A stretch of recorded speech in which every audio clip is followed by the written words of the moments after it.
Assalamualaikum warahmatullahi wabarakatuh. Perkenalkan, nama saya Awalia Nurfadila. Hari ini kita akan mempelajari tentang masa kejayaan Islam yang dinantikan kembali. Yang pertama, periodisasi sejarah Islam. Harun Nasution dalam buku Islam ditinjau dari berbagai aspek membagi sejarah Islam ke dalam 3 periode besar. Yang pertama, periode klasik, yaitu 650 sampai 1250 Masehi. Periode kejayaan Islam yang dibagi ke dalam 2 fase, yaitu yang pertama fase ekspansi, integrasi 650 sampai 1000 Masehi, yang kedua fase disintegrasi 1000 sampai 1250 Masehi. Yang kedua periode pertengahan 1250 sampai 1800 Masehi. Ini periode kemunduran Islam yang dibagi ke dalam 2 fase. Yang pertama fase kemunduran, dan yang kedua fase munculnya ketiga kerajaan besar. Yang ketiga periode modern 1800 dan seterusnya. Periode kebangkitan umat Islam yang ditandai dengan munculnya para pembaharu Islam.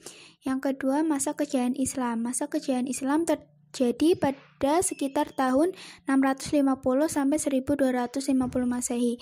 Periode ini disebut periode klasik. Pada kurun waktu itu terdapat 2 kerajaan besar, yaitu Kerajaan Umayyah atau sering disebut Daulah Umayyah dan Kerajaan Abbasiyah yang sering disebut Daulah Abbasiyah.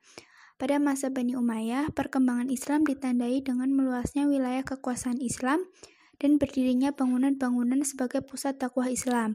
Kemajuan Islam pada masa ini meliputi bidang politik, keagamaan, ekonomi, ilmu bangunan atau arsitektur, sosial, dan bidang militer. Pada Bani Abbasiyah ditandai dengan pesatnya perkembangan ilmu pengetahuan. Kemajuan Islam pada masa ini meliputi bidang ilmu pengetahuan, ekonomi, ilmu bangunan atau arsitektur, sosial, dan bidang militer. Yang selanjutnya, faktor kemajuan Islam. Yang pertama, faktor internal. Yang pertama dari faktor internal itu konsistensi dan istiqomah umat Islam kepada ajaran Islam. Yang kedua, ajaran Islam yang mendorong umatnya untuk maju. Yang ketiga, Islam sebagai rahmat seluruh alam. Yang keempat, Islam sebagai agama dakwah sekaligus keseimbangan dalam menggapai kehidupan dunia dan ukhrawi. Yang selanjutnya faktor eksternal. Yang pertama terjadinya asimilasi antara bangsa Arab dan bangsa-bangsa lain yang lebih dahulu mengalami perkembangan dalam ilmu pengetahuan. Yang kedua gerakan terjemah. Pada masa periode klasik, usaha penerjemah kitab-kitab asing dilakukan dengan giat. Pengaruh gerakan terjemah terlihat dalam perkembangan ilmu pengetahuan umum, terutama di bidang astronomi, kedokteran, filsafat, kimia, dan sejarah. Yang selanjutnya, tokoh-tokoh pada masa kejayaan Islam. Yang pertama ada Ibnu Rushd, yang kedua Al-Ghazali, yang ketiga Al-Kindi, yang keempat Al-Farabi, dan yang kelima Ibnu Sina. Yang selanjutnya, menerapkan perilaku mulia. Yang pertama itu menuntut ilmu seluas mungkin agar mengetahui informasi-informasi yang berkembang, baik yang sudah lampau maupun yang akan datang. Hal ini bisa diperoleh dengan terus-menerus menuntut ilmu.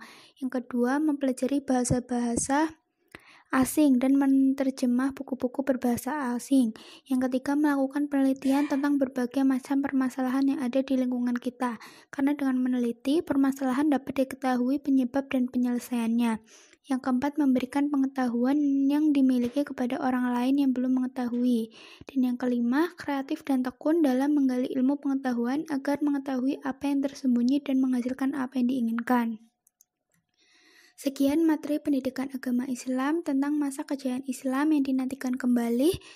Saya mohon maaf apabila terdapat kesalahan dalam menyampaikan materinya. Terima kasih. Wassalamualaikum warahmatullahi wabarakatuh.